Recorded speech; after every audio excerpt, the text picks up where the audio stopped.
Hey fellas, this is sort of a revealing, if you will, about the latest addition to the stable. Even though we've had it for a year and a half, Vince has been cleaning it today. Can you tell? But we got it in the garage finally, and he's taking it apart. What we're doing is took the fenders off, took the bumper cover off, and we took the inner bumper out and the bumper supports. Now we're getting all the 30 some years of built up leaves and garbage. And one thing we noticed on the cowl grill, it's a two-piece design, but on the Mustang where it bolts on the top, it's got a couple screws here, a couple in the middle. These got 3 screws go in the front, and then there's another 3 in the back that hold the second piece on. And also, as you can tell, traps a lot of garbage.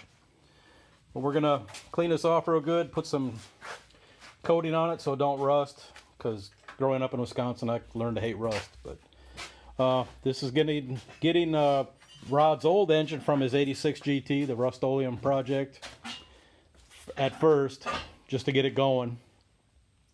I'm just going to plop the engine in. It's going to have Vincent's long tubes from his 94 Mustang and the 3-inch exhaust, of course.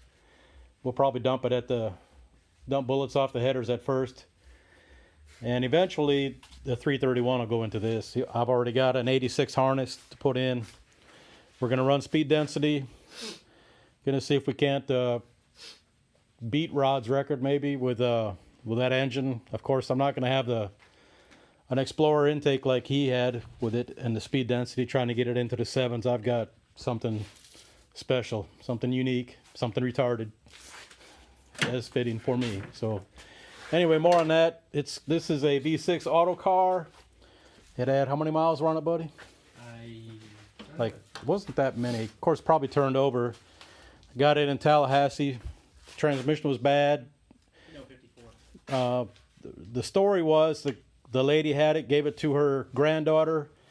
She drove it to college, and of course she didn't like the blue, so she painted it like fluorescent green at Mako probably. And then when she graduated college, she gave it to her brother, and then he had it repainted, and then the transmission started failing, so he sold it. But it was pretty decent until we got a hold of it, of course. And all the interior, most of the interior's coming out, AC and heat's coming out, power steering's going away, auto transmission is going into the metal recycling, as is a lot of this other stuff. And then the old, like I said, the old 86 engine from Rod, and the 5 speeds going in. 8.8's going in, 430 gears, all the good bonehead stuff that we typically use. And back bumper's coming off, the inner bumper. And of course, the thing that Rod loves so much, look at that, the bubble back in all its glory. If you didn't know, he hates them. But if anybody comes across some of these back panels, I think Mustang may be the same, but these are so sun bleached, they're just like really thin, they're rotted.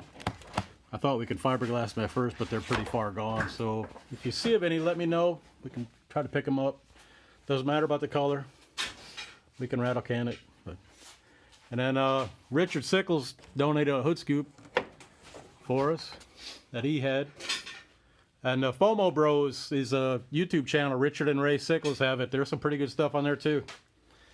At least they do editing and captions and all that I don't do. But